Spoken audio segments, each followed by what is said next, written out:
સૌથી પહેલાં બ્રાઉઝરને ઓપન કરી લઈએ. ત્યાર પછી અહીં સર્ચ કરવાનું છે પ્રાઇમરી જ્ઞાન સહાયક. સૌથી પહેલાં આવી જશે જ્ઞાન સહાયક પ્રાથમિક. ત્યાર પછી રજિસ્ટ્રેશન લિંક અંગ્રેજી વિષયના જ્ઞાન સહાયક પ્રાથમિક પર ક્લિક.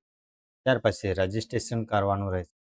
ટેટ પાસ કર્યાનું વર્ષ તે વર્ષે આપણે ટેટ પાસ કરેલું છે ચેક કરવાનું રહેશે. ત્યાર પછી ટેટ સીટ નંબર તે અહીંયા દાખલ કરો. ત્યાર પછીનો ઓપ્શન છે બર્થ ડેટ. આપણે ટેટમાં ફોર્મ ભરેલું ત્યારે જે તે જન્મ તારીખ લાગી તે. ત્યાર પછી ઈમેલ એડ્રેસ, તો ઈમેલ એડ્રેસ અહીં દાખલ કરવાનું રહે. ત્યાર પછી મોબાઈલ નંબર એવું દાખલ કરવું કે જેના ઉપર ઓટીપી આવશે, તમે રેગ્યુલર યુઝ કરો. અને પાસવર્ડ છે જે પણ ટાઈપ કરો છો તે તમને યાદ રહેવું.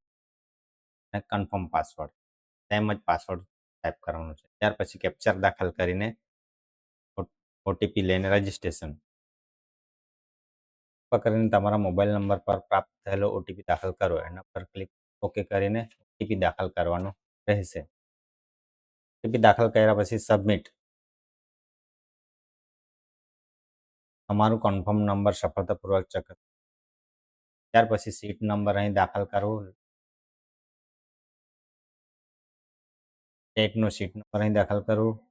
ટેટ પાસ કર્યાનું વર્ષ, તે વર્ષ આપણે ટેટના સર્ટિફિકેટ આધારે અહીંયા દાખલ કરવાનો રજિસ્ટ્રેશન રાખેલું છે. ત્યાર પછી મોબાઈલ નંબર જે રજિસ્ટ્રેશન વખતે આપેલું હોય તે જ દાખલ કરવો.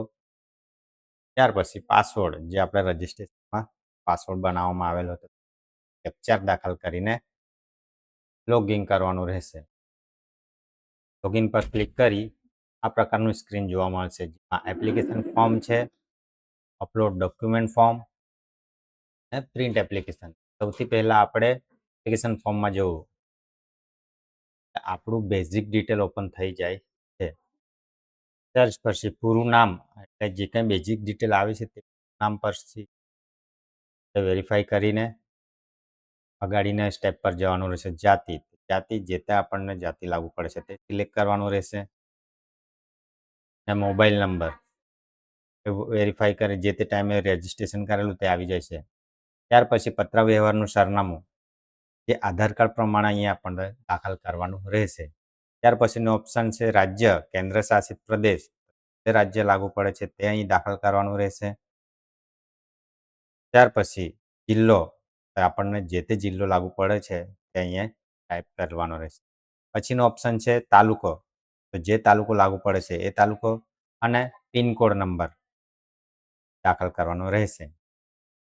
ત્યાર પછી અન્ય વિગતો, કોમ્પ્યુટર લાયકાત, કોમ્પ્યુટર સર્ટિફિકેટ છે તે યસ કે નો કરવાનું રહેશે. જ્ઞાન સહાયક તરીકે જોડાવા માટેની જિલ્લો, કયા જિલ્લામાં આપણે ફોર્મ ભરવાનું છે તે ભરતી પ્રક્રિયામાં આપણે ત્યાં જોબ લેવાની છે તે અહીંથી સિલેક્ટ કરવાનું રહેશે. એચએસસીની લાયકાત, બોર્ડનું નામ, બોર્ડમાંથી પાસ કરેલું છે તે અહીંયા સિલેક્ટ કરવાનું રહેશે. ત્યાર પછીનું પાસ થયાનું વર્ષ, કયા વર્ષે આપણે 12મું પાસ કરેલું છે તે માર્કશીટના આધારે દાખલ કરી શકાય. પ્રવાહ, સામાન્ય પ્રવાહ છે કે વિજ્ઞાન પ્રવાહ તે દાખલ કરો. ત્યાર પછીનો ઓપ્શન બેઠક નંબર, માર્કશીટના આધારે બેઠક. ટ્રાયલ, ત્યાર પછી ટ્રાયલ આપણે પાસ કરેલું હોય તે અહીંયા દાખલ કરવાનું હોય. મેળવેલ ગુણ એટલે માર્કશીટના આધારે મેળવેલ ગુણ આપણે અહીંયા દાખલ રાખવાથી. પછીનો ઓપ્શન છે શૈક્ષણિક લાયકાત, તો એમાં બીએ બીઆરએસ જે પણ આપણને લાગુ પડે છે તે. પછી વિષય કે બીએમાં કયા વિષય પર આપણે બીએ કમ્પ્લીટ કરેલું છે તે દાખલ કરવાનું રહેશે. ત્યાર પછી બીએ કયા રાજ્યમાંથી આપણે પાસ કરેલું, પછી રાજ્યમાંથી પાસ કરેલું. ત્યાર પછીનો ઓપ્શન રહેશે યુનિવર્સિટીનું નામ, કે કઈ યુનિવર્સિટીમાંથી બીએ પાસ કરેલું છે. આપણે અભ્યાસનો પ્રકાર, તો અભ્યાસનો પ્રકાર રેગ્યુલર છે કે એક્સટર્નલ અહીંથી સિલેક્ટ કરવાનું. ત્યાર પછીનો ઓપ્શન પાસ થયાનું વર્ષ, બીએ કયા વર્ષે આપણે પાસ કરે તે ટાઈપ કરવાનું રહેશે. પછીનો ઓપ્શન બેઠક નંબર રહેશે. ત્યાર પછી કેટલા ટ્રાયલ આપણે બીએ કમ્પ્લીટ કરેલું છે તે અહીંયા દાખલ કરો. મેળવેલ ગુણ એટલે માર્કશીટના આધારે કેટલામાંથી કેટલા પર્સન્ટેજ જાતે આવી જશે. ત્યાર પછી શૈક્ષણિક અનુસ્નાતકની લાયકાત, એટલે કે MA. તો લાયકાતમાં જોઈશું કે જે તે MA MRS છે તે આપણે જે તે ટાઈમે પાસ કરેલું છે કે MRS તે પછી થાય તો MA કે MRS કયા વિષય પર પાસ કરેલું તે અહીં દાખલ કરવાનું રહેશે. ત્યાર પછી રાજ્ય કેન્દ્ર શાસિત પ્રદેશ એટલે કે MA કયા રાજ્યમાં કરવાનું રહેશે. ત્યાર પછી યુનિવર્સિટીનું નામ પાસ કરેલું રહેશે. ત્યાર પછીનો અભ્યાસનો પ્રકાર એટલે કે એક્સટર્નલમાં કરેલું છે કે રેગ્યુલર ત્યાંથી જ કરવાનું રહે. પછી પાસ થયાનું વર્ષ કયા વર્ષે આપણે MA પાસ કરેલું તે. ત્યાર પછી બેઠક નંબર માર્કશીટના આધારે દાખલ કરી શકાશે. અને ટ્રાયલ કેટલી માર્કે પાસ કરેલ કેટલી ટ્રાયલે પાસ તે. મેળવેલ ગુણ માર્કશીટના આધારે દાખલ કરી કેટલા મેળવેલા અને કુલ ગુણ ડાયરેક્ટ પર્સન્ટેજ આવી જાય છે. ત્યાર પછી તાલીમની લાયકાત એટલે કે BEd.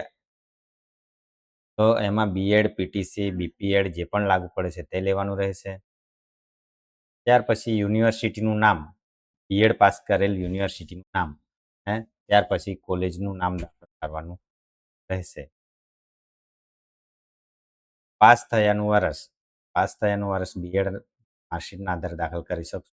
બેઠક નંબર દાખલ કરવાનો રહેશે માર્કશીટના આધારે. ત્યાર પછી ટ્રાયલ જેટલા ટ્રાયલ આપણે BEd પાસ કરેલ છે તે અહીં દાખલ કરવા. અભ્યાસનો પ્રકાર રેગ્યુલર કરેલો છે કે એક્સટર્નલ તે દાખલ કરવા.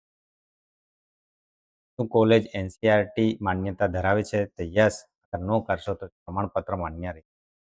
મેળવેલ ગુણ BEdમાં મેળવેલ ગુણ અને BEdના કુલ ગુણ અહીં કરવાના રહેશે એટલે પર્સન્ટેજ જનરેટ થઈ જશે. ત્યાર પછી 7 નેક્સ્ટ ડેટા સક્સેસફુલી. ત્યાર પછી આપણે ડોક્યુમેન્ટ અપલોડ કરવાના રહેશે. ડોક્યુમેન્ટ અપલોડ કરવા માટે SSC પ્રમાણપત્ર શાળા છોડ્યાનું પ્રમાણપત્ર HSCની માર્કશીટ ટેટ 2ની માર્કશીટ સ્નાતકની માર્કશીટ એટલે કે BAની માર્કશીટ BEd PTCની માર્કશીટ અનુસ્નાતકની માર્કશીટ એટલે કે MAની માર્કશીટ NCERT સર્ટિફિકેટ સ્નાતકની ડિગ્રી સર્ટિફિકેટ એટલે BAની સર્ટિફિકેટ અગર SNDT યુનિવર્સિટીમાંથી ડિગ્રી. ત્યાર પછી અન્ય marksheet photo signature. Document upload થઈ ગયા પછી બાંહેધરી પર ક્લિક કરી કન્ફર્મ કરવાનું રહેશે. ઉમેદવારની અરજી સફળતાપૂર્વક સ્વીકારવામાં આવી છે. ત્યાર પછી પ્રિન્ટ એપ્લિકેશન અહીંથી કાઢવાનું રહેશે. આવી જ રીતના નવી નવી માહિતી જાણવા માટે અમારી ચેનલને લાઇક કરો, સબસ્ક્રાઇબ કરો અને કોમેન્ટ કરજો જેથી તમારી કોમેન્ટ પર અમે તમને કંઈક નવું શીખવી શકશું. Thank you.